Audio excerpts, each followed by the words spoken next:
the parts of art. We're going to talk about three basic parts that art is made up of, or a piece of artwork is made up of.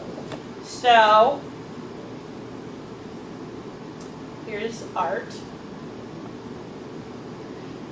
The three parts that we're going to concentrate on are the subject,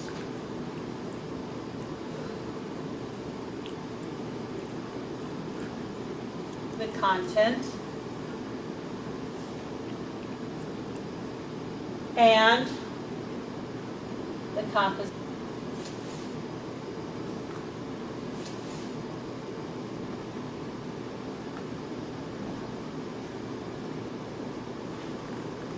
Now, we're going to apply those three parts to a piece of artwork. This particular piece of artwork is by an artist named Marston Hartley, and the title is Chanties to the North. So, look at this piece of artwork. What do you think the subject matter is? Obviously, the subject matter is, looking at it, you see birds. So you could say the subject matter is birds.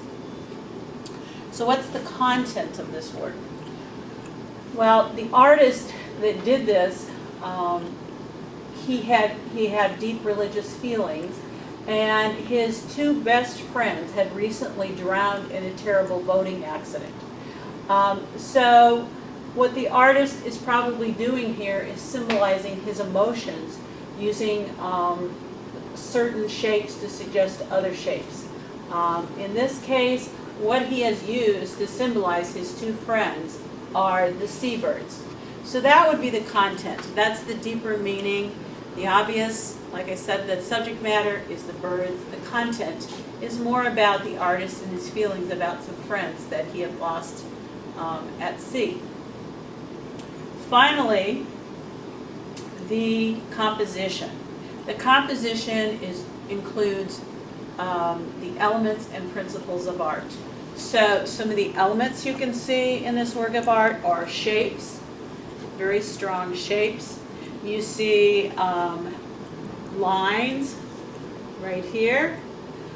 Form, there's not really a lot of form in this composition because it's relatively flat. You don't see a lot of shading to make it look like it has three dimensions. There's texture, etc. So that's one of the things we consider when we talk about the composition. Then the next part of the composition are the principles of art. What principles has the artist used? One of the principles would be repetition. They've repeated the bird over and over again.